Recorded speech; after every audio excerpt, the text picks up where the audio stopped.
All right, what is going on, everybody? We are back to back. We have another show today, and I'm very happy that we can bring on someone who has made quite a difference in all of our NBA Top Shot collecting over the last, well, it feels like it's been a year with Flash Challenges. I don't know if it has, but we have Vinyls.eth, aka Matt. We'll give him a little bit of a king of the castle, since he is the king of the castle of the Flash Challenge. So here we go. King in the castle, king in the castle.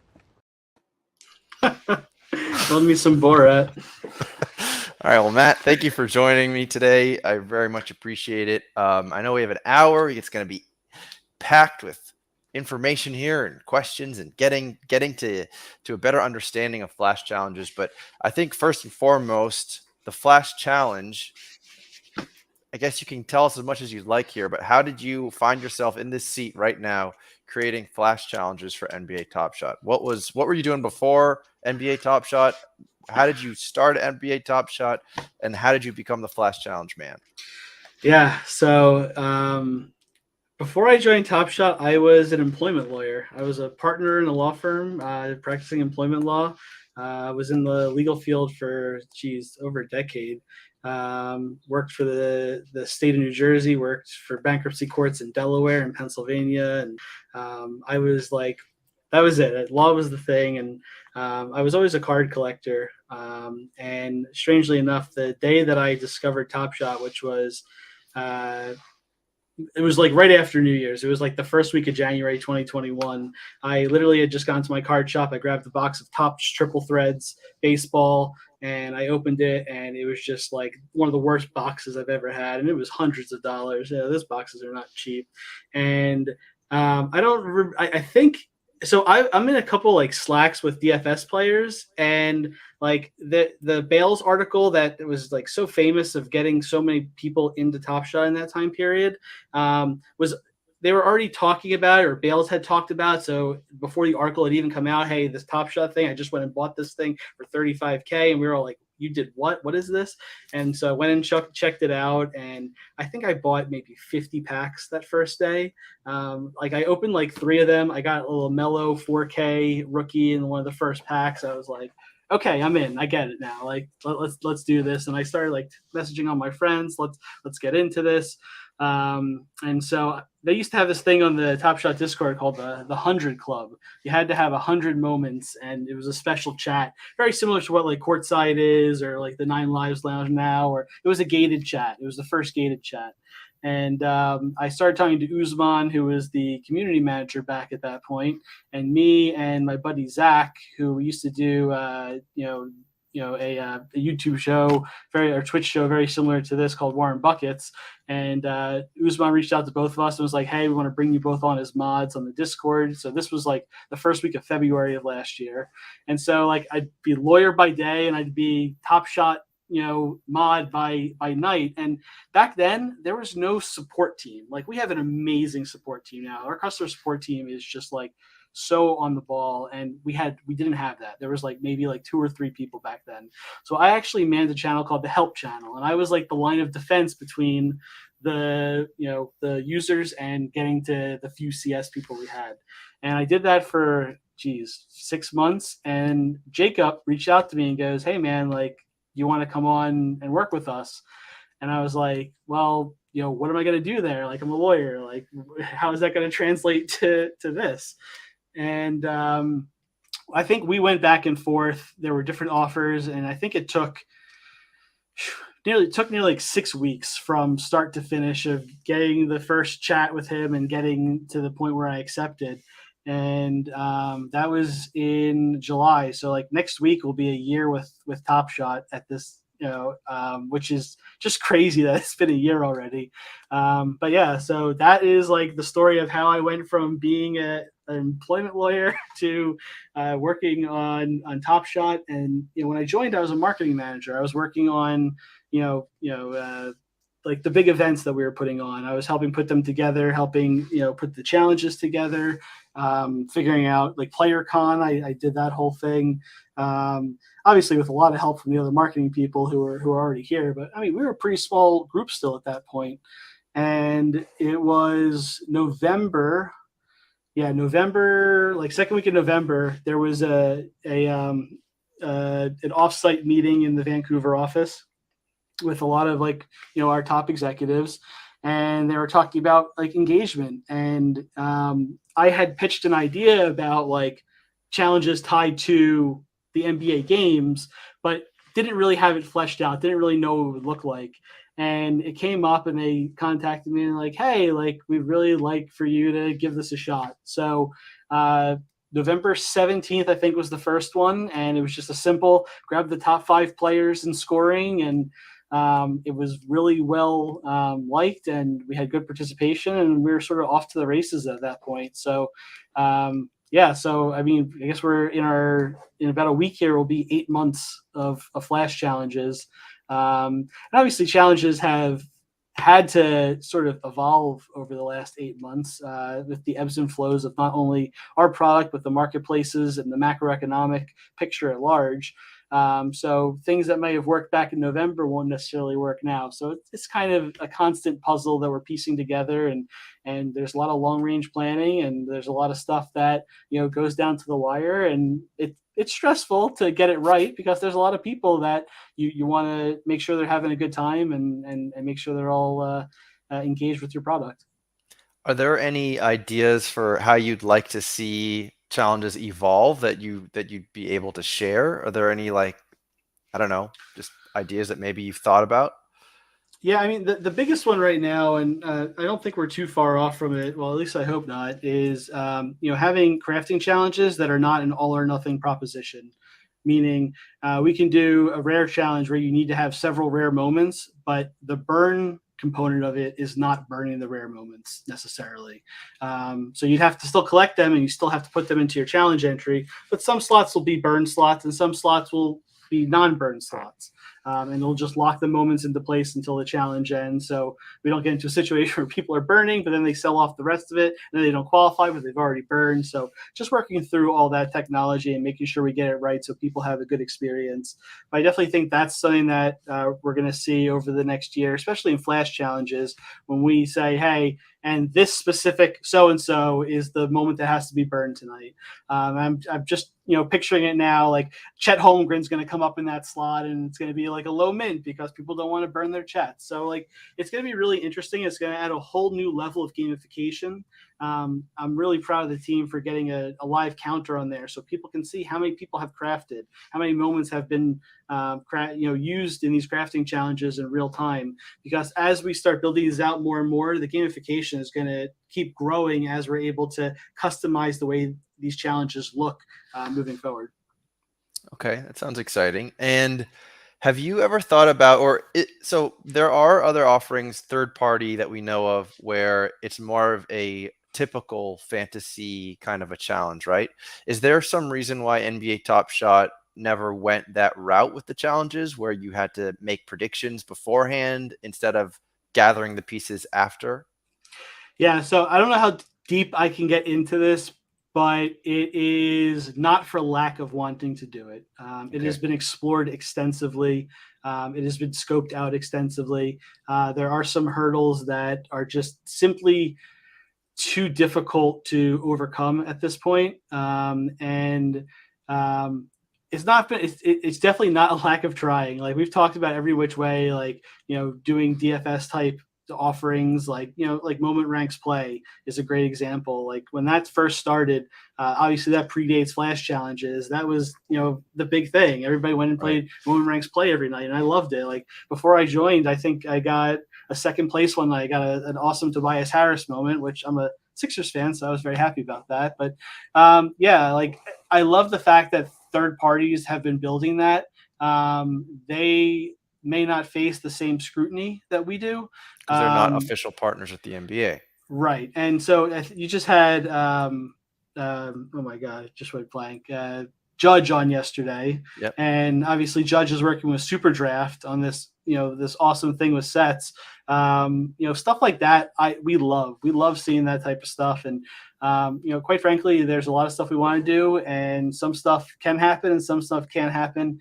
And when other people are able to make it happen, it's very exciting, not only for us, but for, all the users in our community. But that is probably the best answer I can give without getting in any sort of trouble here. But it hasn't been a lack of trying. It has been explored extensively. Yeah, yeah. Well, I just had to ask. And a very legal answer, which I would expect from you. But the other question actually, though, hold on, I think I just lost it. Hold on. We'll get back to the other question. All good. So here's a question actually. You joined early on. Like technically you were an early adopter. You joined the platform and you could buy multiple packs at once, which is something that most of us never experienced. How does that how does that play into your current role? Like how much are you aware of, let's just say, just user sentiment or just what's going on in the marketplace? Like how can you balance all of that and still do this high pace stuff that you're doing on the Dapper side? Yeah, that's a great question. I honestly don't know how I do it. I'd say a lot of caffeine, but I don't really drink caffeine. Like I really keep my finger on the pulse. Like being in the community and part of the community and being a mod for so long, it was just like it became part of my daily routine to go in the Discord, to go on Twitter, to go on Reddit, to see what people are saying, to get sort of the lay of the land in real time. And I still do that. I am, a big lurker in the Discord. I'll jump into Nine Lives Lounge and the VIP chat in general and talking WNBA and random channels from time to time. But like I'm just constantly going through and reading what's going on and seeing where people's minds are at. I think that's really important. We're not, we have this beautiful thing where we get instantaneous feedback, which there are so many companies out there that would kill for that sort of instantaneous feedback. And that's why you have, that's why Twitter's worth so much. That's why TikTok and Instagram are worth so much, because all these companies are getting free instantaneous feedback. And we would be silly to not use that instantaneous feedback. Sure, it's a small percentage of our entire user base that are using these things. But if all these people are saying the same thing, there's a pretty good chance the people who aren't saying it are thinking the same thing. So it's really important for us to, especially me who, what I do on a daily basis is so much interaction with our community and making things that are fun and engaging and not going to like make you say, oh, this is stupid. And every now and then, like obviously I have duds and I'm not perfect. So there's going to be some bad ones here and there, but I do my best to like keep the pulse of where people's heads are at, what they want to see, what they want to do, what they want out of challenges. So I'm like one of those people that I get up, I'm already in it. Like it for me, it's a lot of times it's not a job because I love the product so much before I was even here. So it's just like part of that collector in me, just like, all right, if I was still collecting, would I actually enjoy doing this? Would I go for this? Would this be something that would make me watch the games more? And if the answer is like absolutely no, then I have to take a step back and sort of reevaluate what I'm building. And so much of the time from November until the present was I was the idea guy. It was basically me coming up with this on a daily basis, which is incredibly tiring while trying to keep up with everything else. And now I have a couple other people who are helping me and help me ideate and bounce things off of, which is so nice to not be just like in a padded walled room by myself all the time. But yeah, to answer your question more directly, I spend most of my day in meetings and getting things built out for challenges. And then at night, once I get my kid to bed and my wife's, off watching Downton Abbey, back on the computer, looking at what people are saying, what people are looking for, and trying to build out the next thing and working on new ways to engage people, whether it's challenges or something else. But has that been, I mean, I think the instantaneous commenting or feedback is both a blessing and a curse, because like how has that been for you during some? I mean, we've seen some weeks of pretty heavy FUD. So like, how do you deal with that? Like, how are you getting? How much is too much? Like, how are you doing that? Yeah, it's funny. Coming from the legal world, I have pretty thick skin. It takes a lot to get to me. There are certain times where it does get to me. I'm human. It gets to me, and there are certain comments where like I just want to respond in a very like frank way, and I have to sort of catch myself. And you know, I see what people mean. Like I've never been like famous in any sense of the word, and I'm not famous now, but I'm getting way more interactions than I'm used to, because I've been put out there as like a public figure for something that people are putting money into, and so there are a lot of opinions and a lot of comments, and sometimes it piles up when something goes wrong. Obviously, with the MSFE challenges and the run it backpacks and like all that stuff going on, like those are some rough days mentally. And obviously people made mistakes and everybody's human and people felt bad, and there was situations where we bought each other dinner and like played video games. It just sort of like decompressed a little bit, because if you hold it all in, you kind of go crazy. And so there are certain days that are worse than others, but for the most part I'd say the interactions are mostly positive. Like obviously if somebody's really angry about something, you're going to see it, and if there are a lot of people are angry about it, you're definitely going to see it. But for the most part, it's pretty constructive criticism. Like, hey, did you think about doing it like this? Or hey, like you missed an opportunity to do this. And I take that as feedback. I don't take that as like I failed here. I don't take that as like these people hate me. I take that as this person genuinely wants to have a good time and is giving me good feedback. I should listen to that feedback when I'm doing a challenge similar to this in the future and not just disregard it. So yes, it's tough sometimes, but and I would say to do this job, you definitely need to have thick skin and you can't second guess yourself.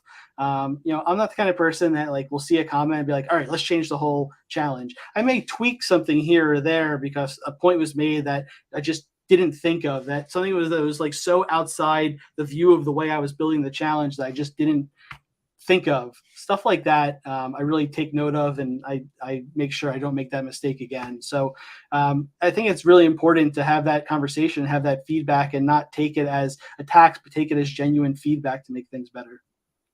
Right, that makes sense. And I can also imagine that can be quite challenging just because of how passionate people are, and for good reason. Because as you understand, for when you got in the platform, like the market cap has changed quite a bit, and many people have very strong opinions due to that.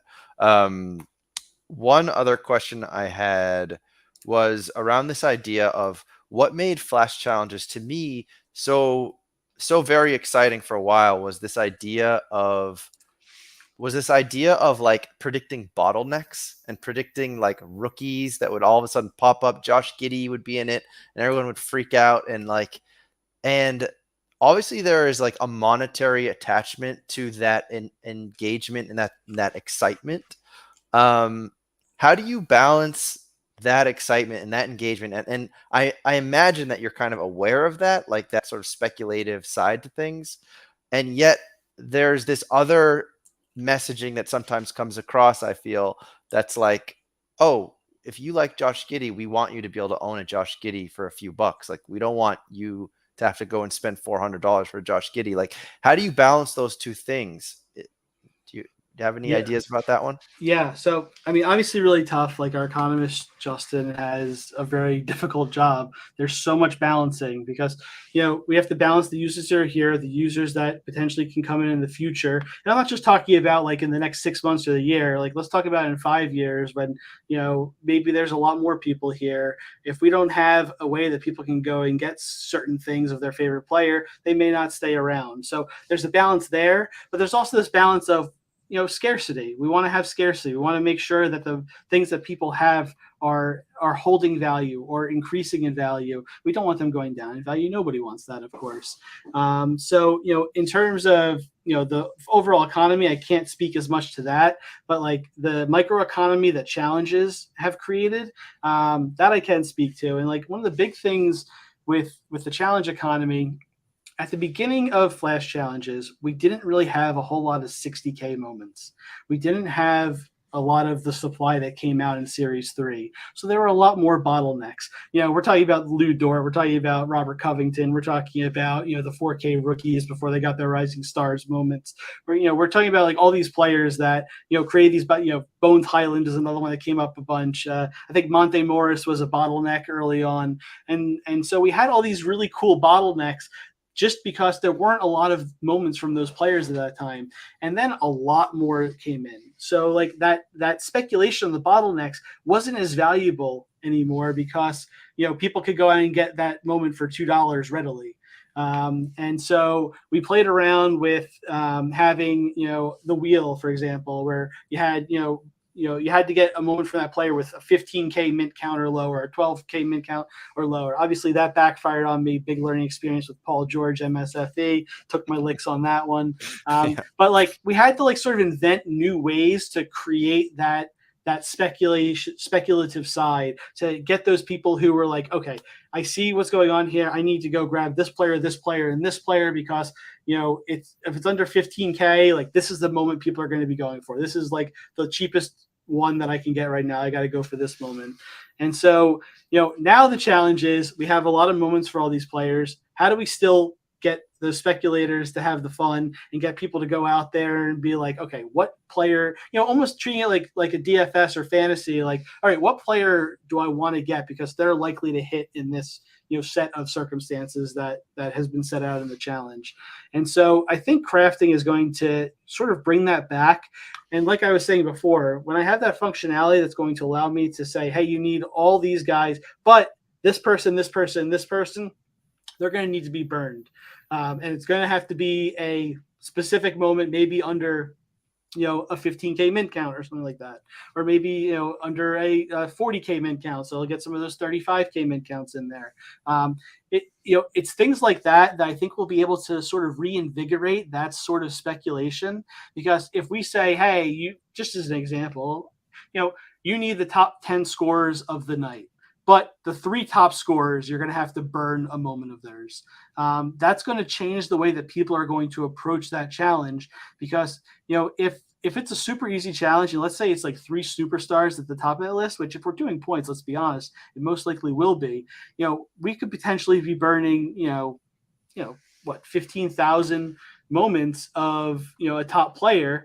And if we continue doing that, we're going to start having to see a lot of strategy and like, okay, there's this many left of this moment. Is this something I want to burn or is this something I want to hold? And we're going to start getting into those sort of decision-making sooner than later. And that's really an interesting part here. Like everybody's like, I want to burn.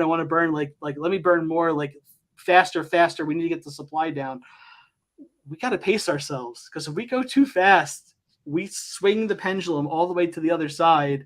And now everybody's like, oh, everything's too expensive. I can't participate. So we're pacing ourselves. There's a lot to come. We already have put out several crafting challenges, obviously have announced several more. And there's some, new stuff to come this summer even. So, there's going to be a lot of moments getting burned. There's going to be a lot of celebration and excitement about that, and keeping track of, where the min counts are, after all the burns are happening, is going to be a huge part of flash challenges this year, because people are going to have to make a decision. Hey, is it worth me burning this? Because I have maybe one of only 7,500 that are left instead of one of 20,000 that are left, depending on how many get used in perhaps a single challenge. So that to me is going to be the really interesting part of the season. And I don't want to be known as the guy that like destroys Top Shot because we burned too much.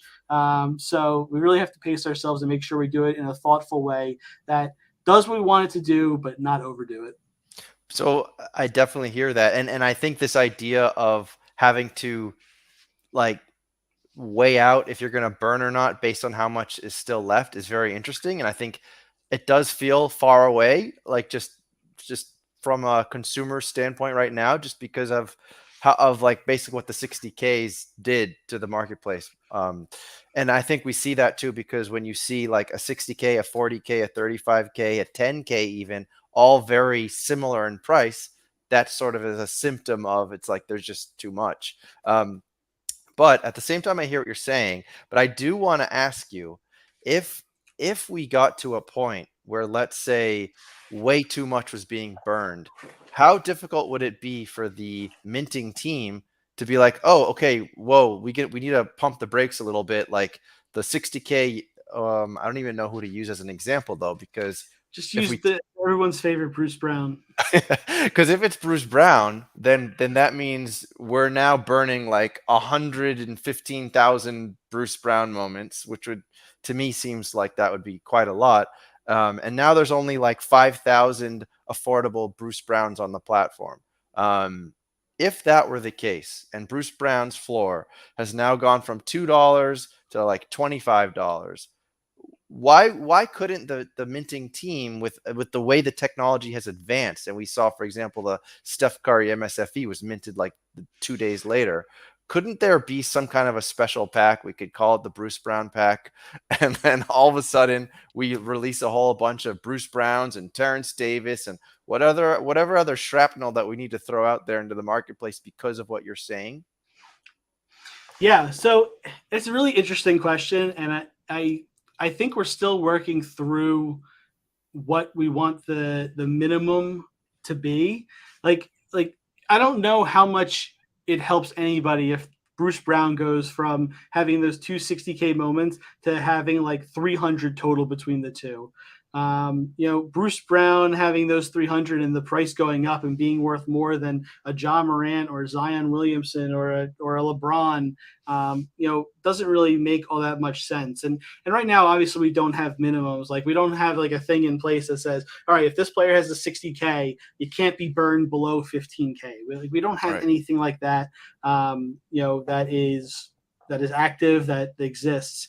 And so it's something we have to be really cognizant of. Like we could get ourselves into a position where if a player gets used too much and that moment needs to get burned, we could find ourselves in a position where, players that shouldn't be worth more are worth more than the superstars. And obviously that's not something that makes a lot of sense in collectibles, especially sports collectibles, that we have to be really careful about. Yeah, I hear that. I do wonder though if there's some kind, because it's such a battle between like scarcity and accessibility, and I just feel like I'm obviously more weighted on the scarcity side because I just think that is what creates the interest. It's what creates the engagement. I think partly, and I don't know, I might be wrong on this, but when Flash Challenge had those crazy bottlenecks, that to me was way more exciting than when it was just very accessible, and it was just like, oh, like. When I had to go think about spending $300 on a Josh Giddey or $16 on a Josh Giddey, like those emotions are very, very different. I don't know. I want to talk to that point real quick because like what we saw happen was flash challenges were so popular, people went out and bought all the things they wanted, and we started seeing the floors rise because people were holding on to them so they could use them again. And so at the beginning, when people were going to build their collection up and getting all these things that they needed because they didn't have them in collection, we got to a certain point in the season where everybody had all the players that like were going to show up no matter what statistical category we did. That's why we had to start doing like, last field goal made or free throw, like try to get some different names in there, because if we just do the main stats, we're going to get the same people over and over again. And people already went out and got those moments. So to keep it fresh, we had to figure out a way to get, some new names in there. We did like some bench challenges, obviously, stuff like that. So I think it may be, partially when new stuff comes out, maybe certain challenges can only be like something very specific that people may not have, or something very specific from further back that people may not have, instead of just leaving it open-ended any moment. Because like you said, it gets sort of boring. Like there's nothing to watch for. I have all these players. Like I don't need to watch. Like, if something comes up, I'll jump into action real quickly, but everybody else will be doing the same thing. But it's one of those situations where we absolutely, and I, me being the person making these, I absolutely have to find a way to make it so that people who want to play each night still have a reason to go watch the game and follow what's going on, because they're going to have to make sure that they have something, and they may not have it. And I have to make sure I can construct things in a way that people have to think about it more. And maybe it's, the crafting part of it is like, okay, I'm going to burn it, but now I need to replace that. So I have to go out and get it again. But, I'm going to wait until it's needed. So the crafting may help with that, but I think also it's on me to sort of mix things up in a way so that every night there could be a situation that pops up where maybe the person who comes in first isn't the person that gets crafted, but it has to be a 12K mint or lower. Something like that, where the 40K, 35K, 15K, 60K, those aren't going to work. You need something lower than that. So I think it's on me to just come up with those ways that we can keep it fresh and not fall into this lull. Like, okay, everybody has everything. Let's see how we can change it up. That's where the wheel came from. Like, nobody knows what's going to hit, so like they might have to go out and grab things. And the wheel made some things really hard. Other nights were really easy, and I think you'll see the wheel coming back in a more regularly scheduled type deal. But it's just making sure we get that right and don't get ourselves into, Klay Thompson, deck the hoops type situations.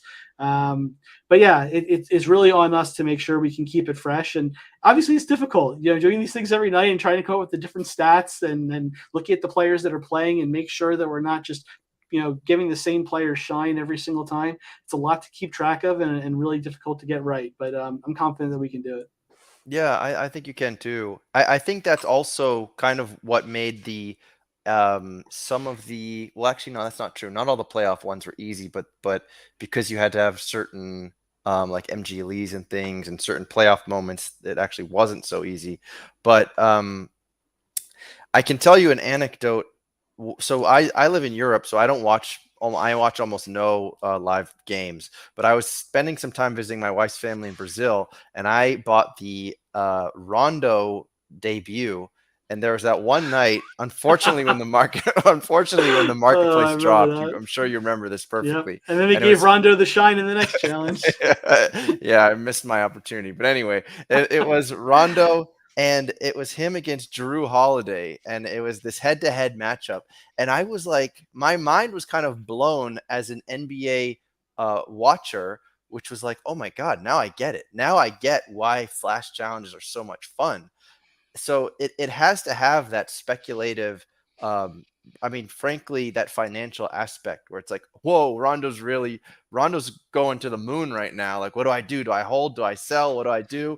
Like, that is so necessary. And even if that is on like the highest tier challenge, where you can still have your super accessible challenges for the people that, maybe there's multiple variables in place where you don't have to have that Rondo. You could also have like your Bruce Brown 60K. But I do think that like you'll see a lot more wild card. You'll see a lot more wild card usage this year. Pulled back the curtain a little bit. We had some limitations with the challenge builder. There were certain things that I tried to do and I tried to build that it just wasn't made for. I famously broke it so many times. There were times where we were like ready to launch and I just like completely broke it. And we had to get engineers in like emergency. Like I broke it again. Like I did this thing for the first time, it broke it. And wildcards was one of those things that broke it because we have this issue where Series 1, there were moments that shared the exact same play.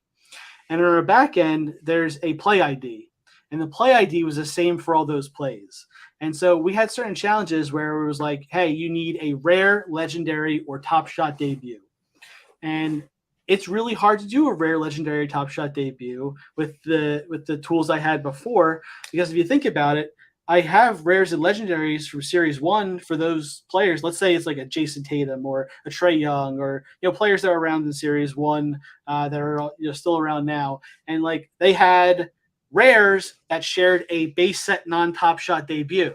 And so if I put in the play ID for the rare, I would get this common base set moment that was not eligible popping up. And I'm sure you saw this a few times. There was a Luka it happened with, there was an Embiid it happened with, there are a few. I've now since gotten updated tools that I don't have that issue anymore. I would have to go in by hand and manually put in or set ID. And it took tons of time. I can show you a document I did for one of the wildcard challenges, and it's literally 5-page Google Doc of the codes for each of the players. I had to go one by one and do to make sure everything worked, so we didn't have that issue. Now I have other tools that help me do it much easier, which will make wildcards a lot easier. But I mean, we're gonna see wildcards that are literally like, hey, if you own this set, you can use this set as a wildcard, or you can use this set as a cheat code to complete the challenge. I think stuff like that is absolutely going to be coming into play here. Cheat code will still be utilized. It's going to be different though. Like there's still going to be like the legendary cheat codes, but there's also going to be set cheat codes. Hey, we're doing this challenge. You have the entire Seeing Stars set. Okay, boom. Not alpha. Like I'm just giving an example. I remember Jacob mentioned this. Yeah. So like this is something that we're talking about, and I have full control to do that sort of thing, and I think it'll be amazing to do that. It'll give sets some more utility. And let's say there's a night where like 3 of those rookies pop up, maybe like a Jabari Smith, a Chet, and a Jaden Ivey all pop up in the same night, and the price just goes up and up. But you happen to have this set. Because you have this set, boom, you're going to get that moment. Whether it's called MSFE or whatever the set is for flash challenges, you'll have other ways to get there that aren't just legendary, but there are going to be different difficulties, of course. And so, maybe some cheat codes for like a higher difficulty is going to be a harder cheat code that'll be in line with maybe what the cost to complete would be. So definitely working through a lot of different things with cheat codes and how we can utilize them and really give people who are collecting and putting awesome collections together, to give them these benefits of doing so. And I think this is a really fun and easy way for people to get that benefit. Yeah, I love it. And sets kind of losing a bit of luster as of late. I'm sure that this will be welcome news to many if they haven't already listened more acutely to what Jacob said in the previous announcement. So one thing that I actually just want to touch on real quick, not to go back to that Deck the Halls mishap, but the reason why I wanted to bring that up was because I'm sure you're aware of like the tools that Moment Nerd has built, right? So Moment Nerd's amazing. He is amazing. So good. so good. So, but my question is, in situations like that, where you spin the wheel and the moment is a rare for the last person to hit a 3-pointer or whatever the case may be, do you not have like tools that can sort of predict for the night, like, oh, this will most likely be one of these, let's say 20 players, and that way you can sort of point out, oh crap, if it's player number 13, his only moment is a legendary, we better like quickly adjust this in the next hour. Yeah, so we did that several times, quite frankly. And the player that made us change things the most, Kevin Durant. Why? His Top Shot debut is that stupid run it back at a 275 that destroys any challenge if it hits. Yeah. And so Kevin Durant was like one of the players that like we would build the challenge, and I have a couple stat sites that I have subscriptions to. One that I love using is called National Statistic. They have some really deep dive statistics that really help me figure out with pace of play and who's potentially going to be needed. And Durant would come up so often in challenges that I had set to be Top Shot debut only.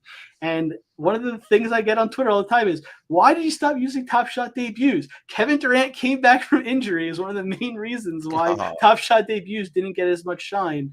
And then there was that issue with the rare legendary Top Shot debut slots that would cause other problems.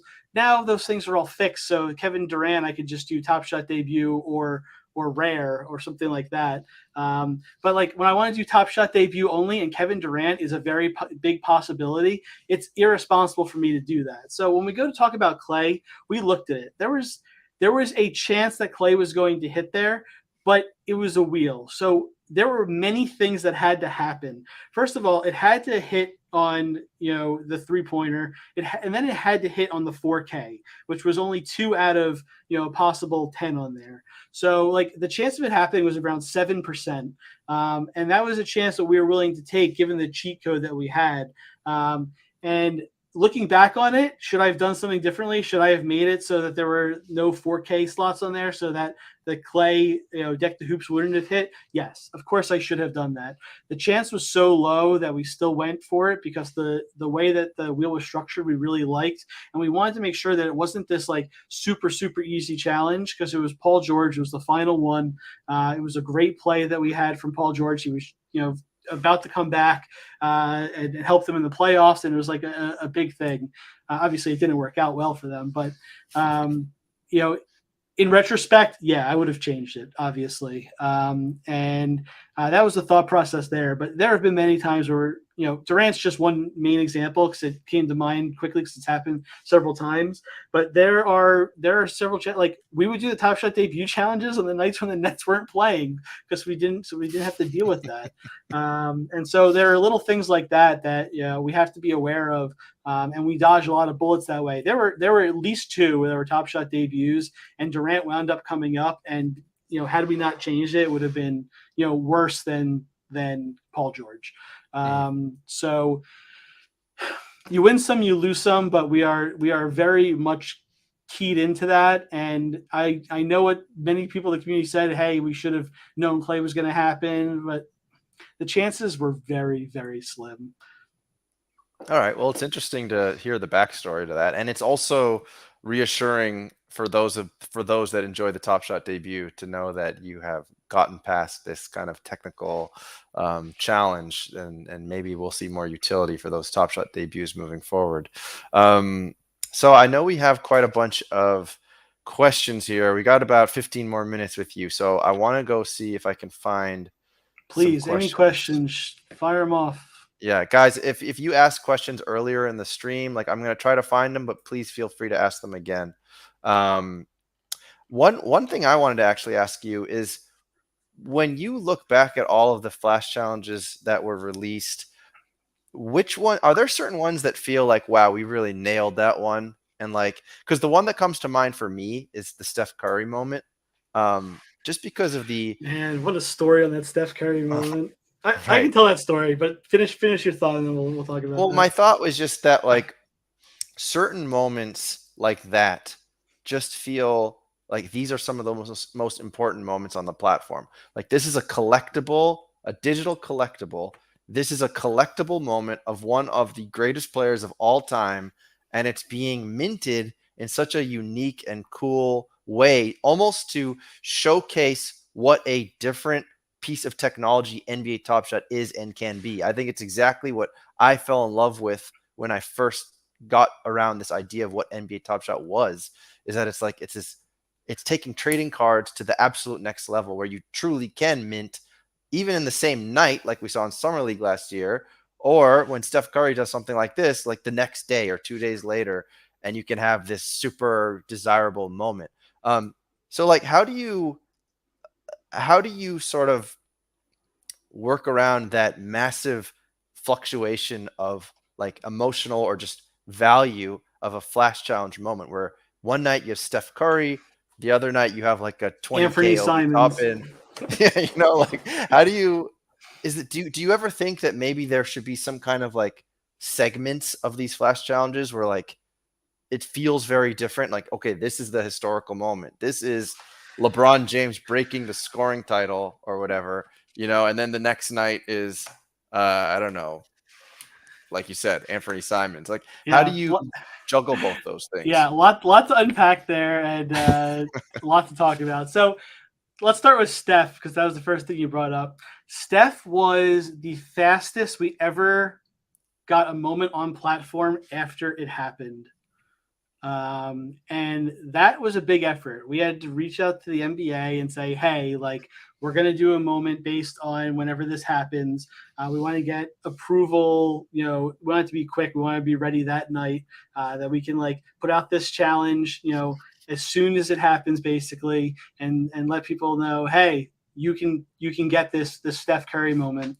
And I remember we were on calls the couple nights before that, before it was happening. Like, we thought it was going to happen the game before, and then he had like a bad game. I think he went like 2 of 6 or something like that. And then it got pushed back to like after the weekend. I remember over the weekend just still working through the NBA, and we were up till 10, 11, midnight, like on phone calls. I remember our old GM Tristan was like literally in the mountains with his family. And, I talk about dedication, and was on this call with our partnerships team and us trying to like figure out how we get this across the finish line and provide this moment in this way. And it was just a Herculean effort from so many involved to get it out the door. And the funniest part about it is, because Steph took so long to get it at the end there, he wasn't meant to be the first MSFE moment. The first MSFE moment was supposed to be that Tyler Hero. He was going to get the whole thing started. And then, as things were going, it became, okay, we got to do Steph first. And then we had Hero and Jokic ready to go right, quickly after that. But, it's interesting. Like, that moment was huge. The Clay MSFE is another one that was huge. That great dunk in his first game back, what was it, 935 days, whatever it was. Those obviously stand out. There are other plays on there, like, that are just like amazing plays, which makes it a great set. And it's up to our curation team really at the end of the day to pick those plays and make it all work. And MSFE was one of those sets that like sort of came out of nowhere. It wasn't on the roadmap. It wasn't something that was expected at the beginning of the season. It wasn't something they had on their radar. So they weren't like actively picking out plays for it. And then obviously that changed over time, because they're like, wow, like people are really into this. Like, this is an amazing set with this Steph, let's keep it going. And I think, now that it's, definitely going to be a part of Series 4, it's something that they can look out for and put stuff aside specifically for that purpose, instead of it going into bucket, oh, this is going to be a throwdown, or this is going to be an MGLE, or oh, this is going to be a hollow, this is going to be in this set. So, all those things are going on there. So, some of the challenges definitely do stand out. One of the ones that stands out to me for a completely different reason from the play that was used is Let It Fly, the LaMelo Ball MSFE with the Contavious Caldwell-Pope. I see there's a couple VIPs in the chat here who know how much I was scared that night. Like, I had the Economist in my DMs like, oh my God, you've ruined Top Shot, like joking around. But like, I remember that night I went to an AEW wrestling show, and I'm literally sitting there at the show in my phone watching, praying that somebody would pass Contavious Caldwell-Pope, because the only challenge reward he had was this, out of 23 legendary Series 1 moment, and Roham and many others that like could not possibly sell it. We're holding on to it, and I'm like, oh God, I'm ruined. Like, this is gonna tank this whole set. They're not gonna let me build these anymore. Thankfully, a couple players got ahead of him, but like that stood out in my mind as like a fun night for the community. People were like rooting against Contavious Caldwell-Pope altogether. Another one that really stands out is one of the archive run it back challenges I did, where it was based on the teams, because it's really hard to get the historical players in, so you have to do it based on team. And there was a night where everybody wanted the Kings to beat the Cavs, because the Cavs is LeBron James in the archive set, and the Kings was much less expensive. And everybody on Discord, on Twitter, is like, come on, Kings, you can do it. And the Kings came roaring back down from like 10 points with a minute and a half left and missed a shot at the buzzer by, I think it was De'Aaron Fox, to win the game. Like, the community coming together to root for the Kings in like a meaningless game. I guess it was like January or something. Like, that to me is the power of flash challenges in the community building. And that's the kind of stuff I'm always striving to do. And those are the ones that stand out to me even more than the reward. Is like, for me, it's like sometimes it's more about like the journey than the destination. And those ones really stood out to me because the community was like bounding together and rooting for the same things, which everybody has different things they want. So it's very rare that you would get that sort of reaction. So those are the ones that really stand out for me, is the ones where the community came together and was like, oh, this is, we need this thing to happen. So like we can all complete it together. That stuff I love. Yeah, that is fun. And I think that even when things like don't go right, and let's say like people who wanted to complete the challenge can't, I don't feel like that is as damaging, if it, because I think, again, back to just like scarcity, if things are a little too scarce, I think that's less of an issue than things when things are just way too watered down. But anyways, I think I just figured out this question, which is, you just said you were at an AEW show. I'm guessing that you have They're a all whole lot of, wrestling. Yes. yeah, that's what I was gonna say. They go all the way down there. They go over there. I mean, it's not all AEW. It's New Japan and Impact and WWF. Is that Scott Steiner over your head, next to your head, right there? Yeah, With Big Papa Pump. Yep, right there. Yep. And there's Taz, and then Iron Sheik, Andre the Giant, Jake the Snake. I mean, I used to collect like wrestling Jim figurines. Ross over here.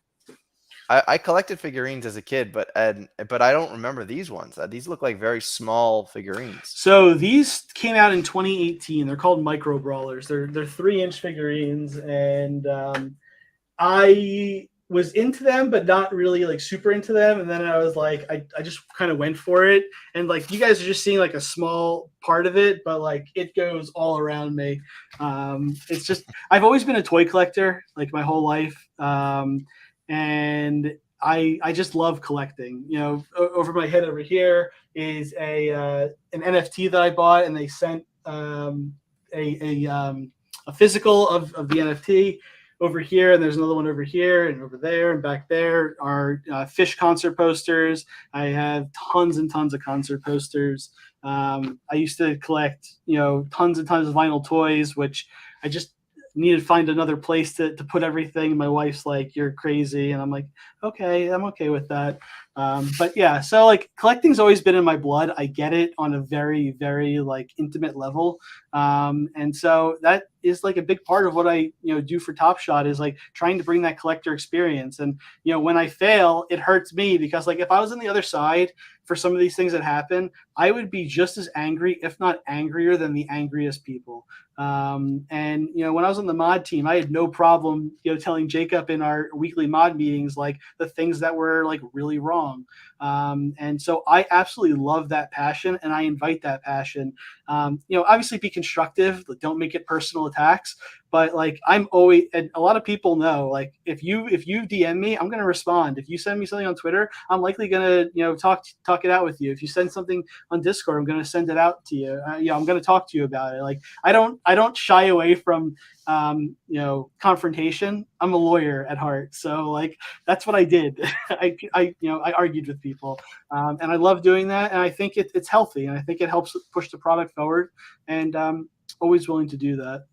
I would agree, and I think that's something that I actually appreciate the most about what Janie's doing. Like the Twitter threads and the GIFs sometimes might be not, sometimes it nails, it hits it on the head, sometimes it doesn't. But the fact that she's out there and she's communicating means a lot, and I think it means a lot to the people in the community as well. It means a lot to us internally to have somebody going out there and communicating with the community the way that she's doing. She's not afraid of doing it, and like seeing that builds confidence for us.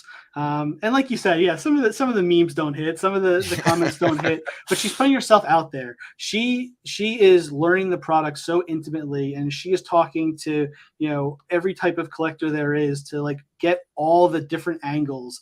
And just like seeing her passion to like make this amazing, it's inspiring. I mean, it's the best word for it. Like I'm not trying to like suck up, but like I mean, anybody who's paying attention sees what's happening in real time, the amount of time she's putting into connecting with the community. Like if you saw her calendar, like we can see our, calendars internally. It's just like constant block. Like she is one of the busiest women I've ever seen in my life. And she still makes time for the community. It's amazing. Yeah. Well, Collins asked a question here. What's your most prized collectible, as someone who has so many collectibles? Oh man, that's a tough one. Well, it's probably one of my concert posters.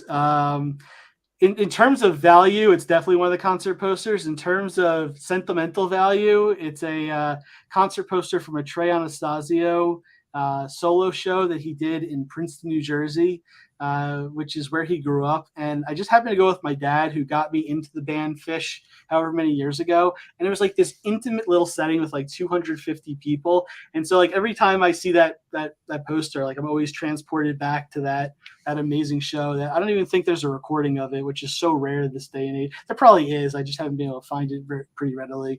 Aside from that, it's funny. I don't have a ton of sports collectibles. I have a Tiger Woods autograph. I have a Muhammad Ali autograph. I have Beatles autographs. So I have some stuff like that. But yeah, probably some of the concert posters in terms of like, real value because of how scarce they are. But in terms of like toys and stuff, probably some of my old Transformers Headmasters and that I have that are mint condition. But yeah, I collect the things I love and enjoy, and not a lot of them are like super expensive or super valuable, but I love looking at them. Sure. Prize doesn't necessarily have to mean biggest dollar amount. Here's a question about flash challenges. Will they be 2 to 3 days long for series 4? So we have seen flash challenges that are different length of days. How does that get decided? Oh man. Okay, so let's dive into this a little bit here. I know we're getting to the end here, but there are a lot of factors. There have been challenges that have been several days long because we had a spork or we had maintenance, and I knew it was coming, and we wanted to get a challenge up. But in order for the challenge to like actually end, we had to extend it out, because if it ended during maintenance, it does nobody any favors. We're going to have to extend it anyway. So that's one reason. Another reason, like during the playoffs, we had a situation where like we just simply didn't have enough packs to give in order to make them these open-ended, daily challenges. And that's why it was based on 2 days of games. Sometimes it's just the amount of games. Like we wanted there to be more games involved in the challenge. I'd say for the most part, most flash challenges are going to just be the single day flash challenges that everybody knows and loves. One of the big parts of this, and I don't think people really think about this, is we have a team of us, and it's usually just like 3 of us that are up until 11:30, midnight, 1 a.m., whenever the last game ends, to manually get these challenges live. It's not an automatic process. We have to put them in, we have to test it, make sure it's working, and get it live. And so, we saw more recently, like, we got burnt out. Let's be real. We're human. We got burnt out doing that every single night. And that's why we moved stuff like, all right, the game's ended. We're going to start it, first thing the next day, 10 a.m. Pacific, 1 a.m. Eastern. We're going to try to find a way to get them live that night, because people have been spending all night getting what they need. They want to get it in there. They want to set it and forget it. They don't have to come back the next day and put it in. So will all flash challenges be 2 to 3 days long? Absolutely not. In fact, I'd say the majority won't be. Okay, and you said something interesting there, which brought up one question. I know you got to go, but so when you said that there were some flash challenges that didn't have enough packs to give out, so far for flash challenges, we've seen packs as a reward, we've seen MSFEs as a reward. Have there ever been ideas of giving out rewards that are not adding additional supply into the marketplace, such as Dapper Balance, such as I guess you can't do it trade tickets because that has to work through the locker room. Have there ever been any ideas around something like that? Oh, for sure. Constantly. It's one of the biggest things that we talk about on the challenges side is, what are the prizes that we have available to keep people wanting to play these things. And, as you may recall, like in the playoffs, I had a certain amount of packs that were set aside from each drop, so we could use them in challenges. They could only be gotten from challenges, not through the pack drop. And there was a finite amount. So that's what I was talking about when I had like a finite amount of packs to give, because we were giving out these playoff packs, but we had to make them last over the round. And so Dapper Credit we did for that $1 million flash challenge. Oh, I remember that, yes. Which is 3 tiers. I definitely think we could see more stuff like that. It definitely has been explored. Definitely a lot of approvals that go into that type of pricing. We've also talked about like more physical pricing, or maybe other things in the Web3 sphere. So those conversations happen like on a weekly basis for sure. Some weeks on a daily basis, and we're always trying to figure out new and interesting things that we can provide.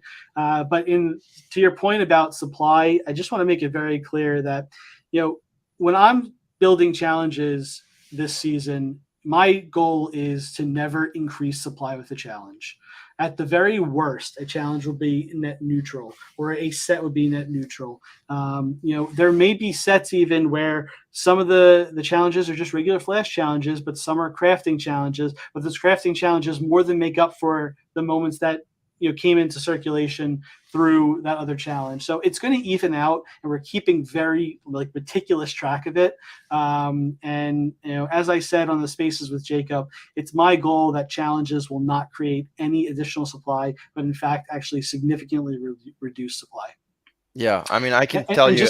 Just to quickly throw a number out there, and sure. I can stay on for a couple more minutes here. Okay, cool. Just to quickly throw a number out there, like if we were to burn, let's say, 4,500 moments every single day for the next year, we're talking about 1.6 million moments, which sounds like a lot in the grand scheme of things. It's like 5%, 10%. No, not quite 10. It's like 5 to 7%. If we start ramping them up and do a lot more common level challenges where we're burning a lot more of these 60K, I mean, that number could be 5, 7, 8 million, which is a significant chunk of moments.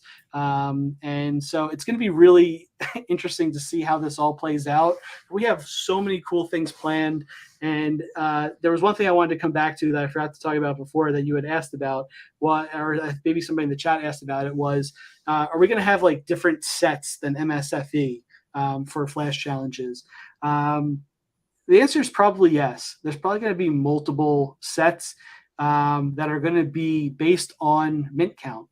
And so that way we don't have a situation where a Paul George stops somebody who's getting every moment that's 5K and above from completing a set.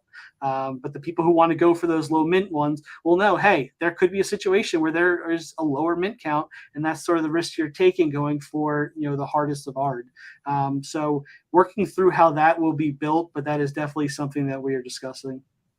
Yeah, appreciate the alpha. So we have a couple more questions here. So Josh is inspired by, I always get this mixed up. There's something about Mamba, but Josh, he is, I know Josh is a big time collector of that S1 final set. So what he's saying here is like, he focuses in on those like LeBrons, and then all of a sudden he can't do the challenges. Is there any thought towards, because I mean, my first instinct to this, and you can tell me if I'm wrong, but my first instinct to this is going to be like player specific leaderboards. Would that be correct? Or will there possibly be challenges around a smaller, more focused amount of players? Yeah, I can't really talk too much about into like leaderboards. That's not really something I'm intimately working on. Yeah. But I can say in challenges, there is always that possibility that something like that Series 1 finals moment will be needed. One of the cool things about challenges is you don't necessarily need to complete a challenge to sort of win the challenge. And what I mean by that, and this is like a really interesting side effect of challenges that I'm not sure everybody sort of realizes, is that the people like me that were around and getting the same moments that Joshua was getting and building those collections up, if a moment comes up that's needed sort of out of nowhere and you have a couple of those and other people don't have them, you can sell into that challenge, and you can go and get other things that you want, and then you can probably come back and get that thing later potentially. Obviously, crafting challenges changes that a little bit, but it gave stagnant moments a reason to be bought and sold.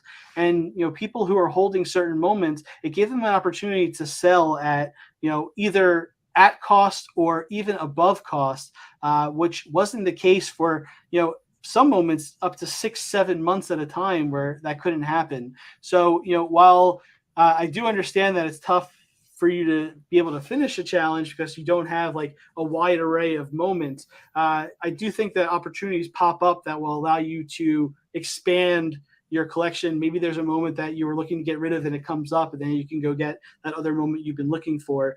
But I definitely think that we're going to continue giving love to everything. I actually had one other question I want to quickly ask you, which was, what are your immediate or just short-term impressions so far of the crafting challenges? I'm very happy so far. I do think there's some tweaking that could be done with crafting challenges overall, just make it a better experience. Give me some more flexibility in the way that I'm building them. We're just getting started here, and every single squad goals challenge is different. I was just looking at the 2 for tomorrow and the 4 for next week, and I just look at them and I'm like, this is fun. Like it's bringing the speculation back to like putting this whole set together. Like I could just tell, like, looking at the numbers, no one expected a Hawks Series 1 moment to be needed. Like Herder and Reddish were just sitting there at $13 and $14 on the marketplace. Obviously changed very quickly, but like I think there's a fun in keeping people on their toes to what you were talking about in flash challenges with the bottlenecks. That sort of like adrenaline rush of, oh shit, I got to run to the market and grab this moment that I don't have before it gets out of hand. Being able to recreate that in challenges like this is super fun to me. And not everyone will have that sort of experience, but some of them will. And, it looks like it's going pretty well so far. Obviously you're on the other side, so you can tell me if I'm wrong there. I'm actually have a dashboard up right now I'm looking at that's like showing me the amount of burns. And I'm specifically looking at Cole Anthony right now. And, I saw somebody put up a poll on Twitter yesterday, like, will Cole Anthony exceed Obi Toppin? I'm looking right here in real time. There's 897 completions. And then I have a dashboard here. I can see, what players were submitted. So I can see, all right, 3,314 Jalen Green rim shakers have been burned. I can see, okay, 1,177 Juan Toscano Anderson rim shakers have been burned. But then I see all the other ones that are needed. Okay, there's been 14 OG Anunoby base set series 3 moments. So I can see this in real time. I can see what's happening. And, we're going to work on disseminating this information in a digestible way so people can sort of see what's going on with this. But I think it's really exciting. And, my biggest thing is I don't want to do too much too fast. I don't want people to feel like we're draining them, because that's not the point of these things at all. Is like, hey, keep buying stuff so you can burn it. Because in a sense, it's like if somebody told me to go out and buy 10 of these to burn it to get another one, like, I would not burn the ones I'd have. I'd go out and get extras and burn the extras. But I'm not going to do that if I don't have the money to do that. Where people got used to challenges. Hey, I have the thing. I can go put it in. There's a sort of a change occurring here that not every challenge is going to be, okay, you already have everything, you win.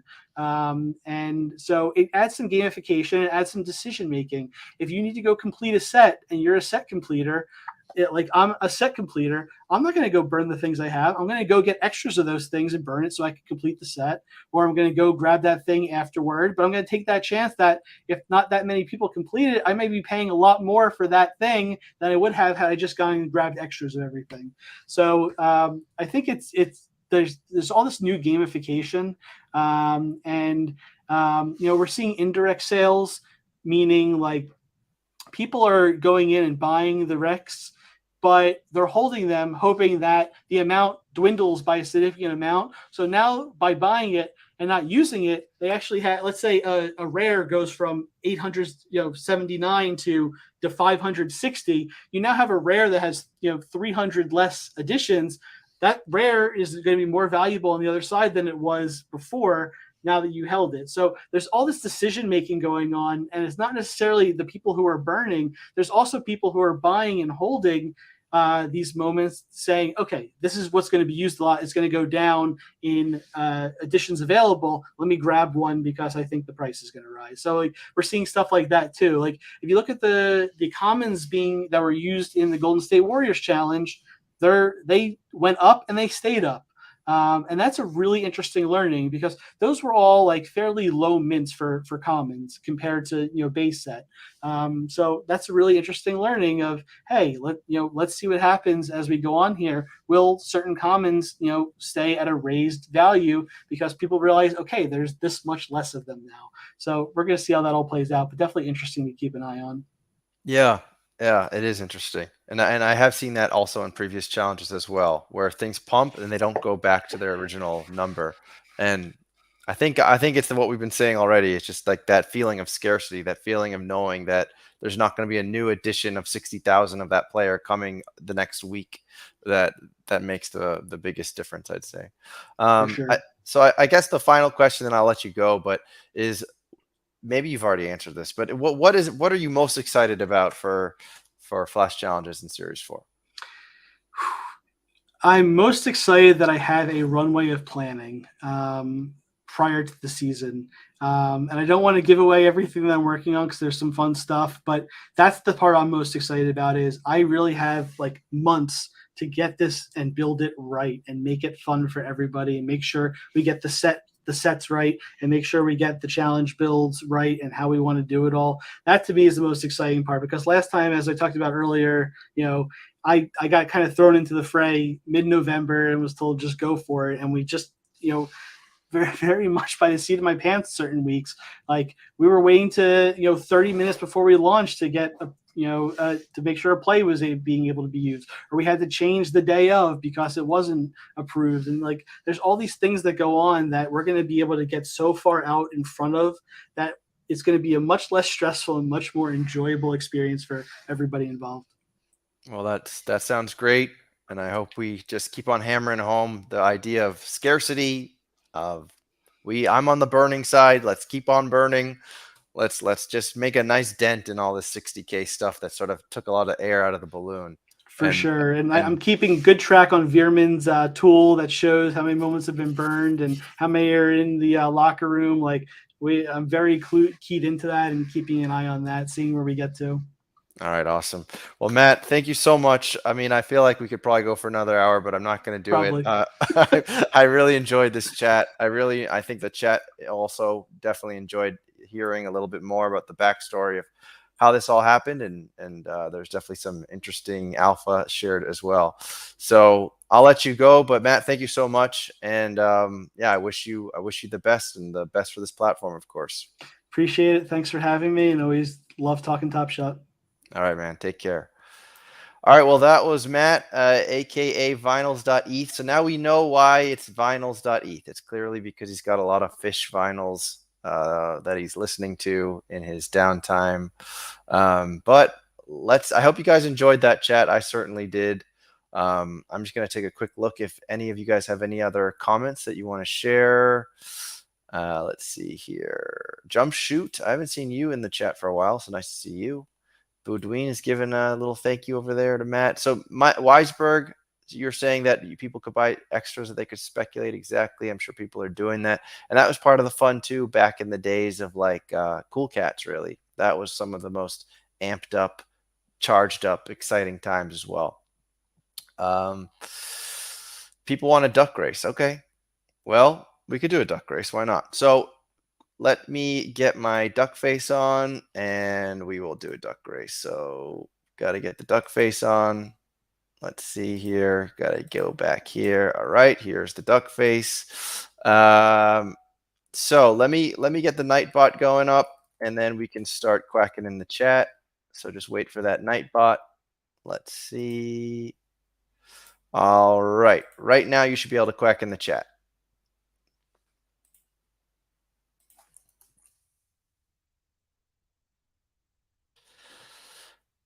All right, so quack in the chat. Fenny, thank you. I also agree that was a great chat. Tandy NFTs is saying I'm working my way up to Roham. Appreciate this. Yep, Stuff of Nightmares. No, Stuff of Nightmares was definitely my Biden yesterday. That was definitely Stuff of Nightmares. Maybe Biden wants to say hello. Who else? Who else is back there? We've got a few people back there.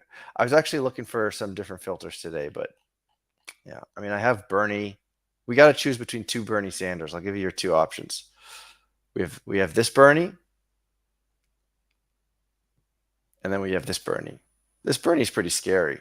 That's a scary looking Bernie. There's Bernie. Yeah, we can we can go back to Trump. You know something, guys? Thank you so much. Thank you for tuning in to Trump TV. This is the best content. Millions and billions of you are in the chat. I can see the number. It looks like we have 34 million people in the chat. Only the most diehard people in the chat. Best bets. WTF is this? Jump shoot. You're saying that this is freaky? You know it's freaky, jump shoot? Your avatar is freaky. It's weak. It's low energy. So we have 33 people in the chat, but we only have 15 people in the duck race. Weak. That's incredibly weak.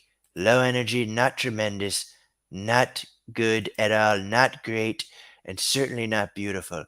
31 of you, 16 of you are eligible for the duck race. We're going to need that number to get a little bit higher, folks. Get it higher. Get it higher like my votes. We surprised everybody. No one thought we could do it. Hold on.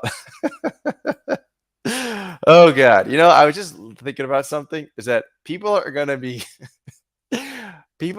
to be listening to this podcast or watching this show later because of the rich content with vinyls. And then all of a sudden there's going to be this Trump bullshit. Oh my God. I don't know. I'm sorry to Matt and anyone else who wanted to listen to this for just great content around NBA Top Shot Flash challenges, and now all of a sudden it's Trump. I'm scared. I'm sorry. You know how sorry I am? Not sorry at all. Actually, I'm not sorry. In fact, the people in this chat shouldn't be sorry. You should be actually very happy. You should be happy that you get to have a one-on-one with the most handsome president of all time. Very handsome, more handsome than Reagan. Sorry, I like my handsome presidents alive and not dead. Reagan is very dead. Not so handsome now, is he? No, not at all. Martin, thank you. I can do a whole stream in a Trump voice. I will do it one day. Let me get that banner up to say quack in the chat, because if people are in here and they're not quacking in the chat, then it shows that they're weak and frankly kind of dumb.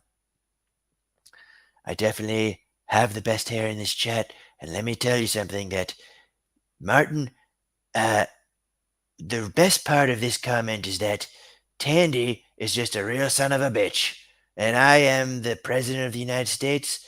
Many people believe that I am still the president and that Joe Biden is a hologram. And I'd like to apologize again for people who are watching or listening to this content thinking that you are just going to continually get interesting content around flash challenges, and then my beautiful face showed up.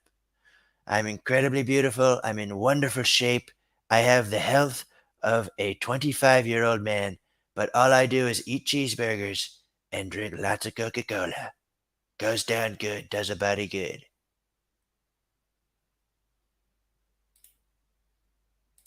Okay, let's take a look. We got 21 ducks in the chat. I suppose we'll let it run then, won't we? Won't we? It's a little weak. It's definitely not as strong as my usual turnout, which is in the billions, but we will try to make this work. They couldn't make a better hologram. Are you talking about Joe Biden? Because that is a hologram, folks. We all know it. You know it. I know it. Everybody knows it. The most beautiful people are in this chat. Let me tell you something. Great and big league individuals are in this chat. And, you know, a lot of people said I couldn't come on and take Tandy's place, but I'm showing you right now that I can. I can take Tandy's place and I can make this stream plenty better than it was before. That slimy son of a bitch is gone, thank God. Tandy is low energy, he's weak, and quite frankly, I think we got to get rid of him. I think he's a real piece of shit. All right, I'm gonna select the names right now. We got 21 names. We're gonna get that in the duck race, and we are going to set it, and we're gonna race these ducks. So here we go, folks. Let's share this screen, and we're gonna see if these ducks Who's the fastest duck? You know who I've got my money on. Whoever's got the beautiful Trump hair. That is basically it. So, Jump Shoot, you're saying that I need to stream with actually Jeb Bush. Here's the thing about actually Jeb Bush. Jeb is a mess. Jeb is weak. He's incredibly low energy. He's a mess, and I wouldn't trust him to look after my dog. Quite frankly, Jeb Bush, actually Jeb Bush, he's a fake, he's a phony, and he spends all his time buying Supreme and old t-shirts and trying to sell them on eBay. That sounds like a mess. That doesn't sound like a man that I should be very impressed with, quite frankly. And yes, Tandy is a piece of shit. Let's be honest. What kind of son of a bitch gets on here and talks about NBA Top Shot the way he does? 2 nights in a row, give me a goddamn break. This is locker room talk, by the way, guys. No one can hold this against me. This is locker room talk, and I believe that I am exempt from any issues from anything I say. I have the best lawyers. Actually, Vinyls over there, he is one of my lawyers. I used him when I had to defend myself against Trump University. And frankly, it's a shame that he's working at Dapper Labs now because he got me out of there like a greased hot dog in a grease slide or something like that. I don't know. Couldn't think of a good thing to compare it to, quite frankly. Couldn't think of a good thing. Fanny, Fanny wants to see this start. Fanny, I think you want me to ramble more. Okay, Fanny, just for you. Let's get it going. We got the ducks. Here we go. Let's start it up, Buttercup. Here we go. Stan Loves has got a beak in front and Ben at the bottom. What a username that is, Ben. Very impressive username. It seems like you were probably one of the first users on YouTube. Just like me, I actually invented YouTube. I am incredibly smart and I'm an incredibly good programmer. You may not know that about me. Drew NFT with the little shady eye look, the Zorro look. And Al Apes has won one of these in the past. Boudouin gets rugged. Martin 23 Kings is one of Trump's biggest fans, so it's only right that he wins this one. Martin 23 Kings is in front. Is someone going to take his place? We've got 16 seconds, folks. I didn't need 16 seconds to win. I win the whole way through. If I was in this race, not like Martin, who's just losing now. Louis Lax, my old friend, Louis Lax. Drew NFT, who's won before, and it looks like Drew NFT is winning again. Tandy NFTs gets absolutely rugged. He has never won a duck race, if I'm not mistaken, and that streak continues. Why? Because he's weak. Tandy NFTs is weak. He's got the same name as that sorry son of a bitch, Tandy. So, Drew NFTs, congratulations, Drew NFTs. We'll have to get your name again, although I'm sure I could find it if I look in my notebook, which I keep many notes. I'm a very smart man. I write down all my notes. I write down all my dreams. I have a dream journal, in fact, and it's all of the great, biggest, most fantastic, most incredible thoughts. You would be amazed. In fact, it's how I wrote one of my bestsellers, The Art of the Deal. One of the best books, frankly, that's ever been written. You know, a lot of people think that Art of the Deal is number 2 to the Bible, but I believe it's number 1. The Bible's a close second. Okay, make duck races great again. I believe that we achieved that tonight. Best bets. That's a dirty mouth you have there, best bets. That's a very dirty mouth. You should be ashamed. You should be ashamed. We don't talk like that in my locker room. Well, thank you all. I think this has been a wonderful night. Just another wonderful night. The second night in a row. What the heck am I doing? You know, the Mar-a-Lago, the business is slow sometimes, so I just sit up here. Melania's in the other room. She doesn't want to look at me. You know, she doesn't like to look at me. She just tells me to stay in my room, which at this point is the bathroom. She puts the cheeseburgers underneath the door, and she tells me to sleep in the bathtub. It's incredibly humiliating. And I'm only telling that to this small group of folks in this chat. Otherwise, you know, we wouldn't be talking like this. But this is our locker room. Corey does not want any more Trump. Alexo, look at Alexo, the man who might have a lot of riches in NBA Top Shot, but he'll never make it up to the amount of riches that I have, my friend. Alexo, You are a little ant compared to Donald J. Trump. That's what I'll say. And frankly, when I look at your collection, it's the same way that Melania looks at me when I'm in my robe, with utter disgust, because I have your collection times 10, my friend. Billions and billions of dollars worth of NBA Top Shot. So Corey, I'm sorry that we upset you tonight, but I have to I have to tell the truth. And the truth is that I am the whale in this room. I am the whale of NBA Top Shot. Many people do not know this, but the biggest accounts are under my control. All right. Sorry, Corey. I'll try to give you a trigger warning next time that the Trump impression comes on.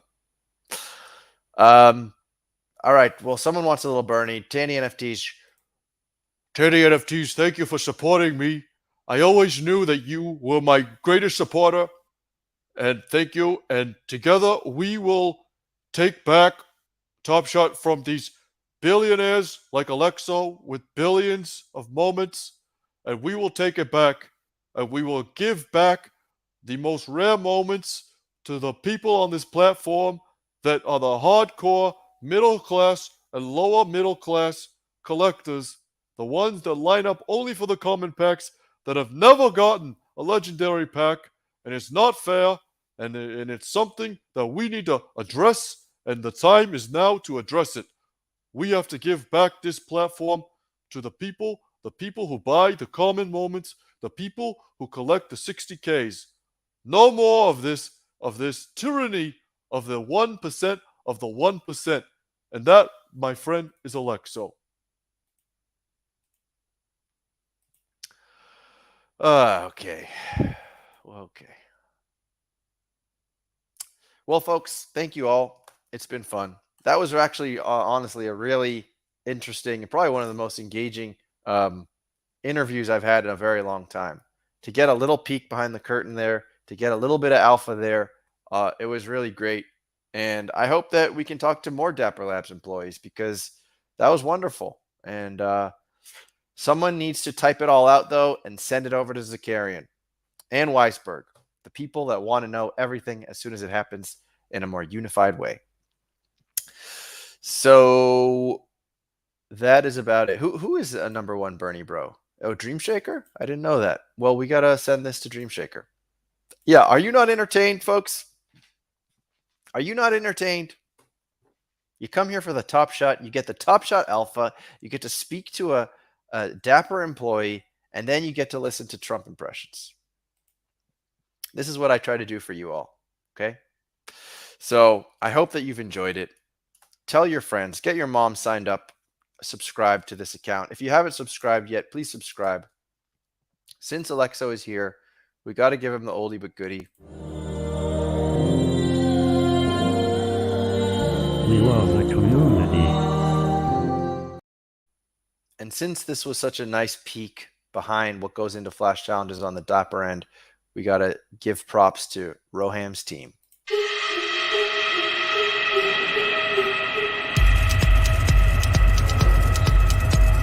Rohan. So thank you very much. Thank you, Boudouin. Thank you, Lexo. Thank you, Collins. Thank you all. And maybe we'll stream on Sunday. We'll see. I feel like I'll be gassed out by then, but if there's something to talk about, we'll be back and we will all have a gay old time together. Maybe we'll do some more Trump. I feel like that's what we'll do from now on. So thank you all. Stan Love signed up my mom. Thank you, Stan. So thank you very much and have a great rest of your day. And let's see what the rest of the week is already Thursday. You see, I'm all messed up over here. Roham, follow Roham, and we will talk again soon. Thank you guys. Bye-bye.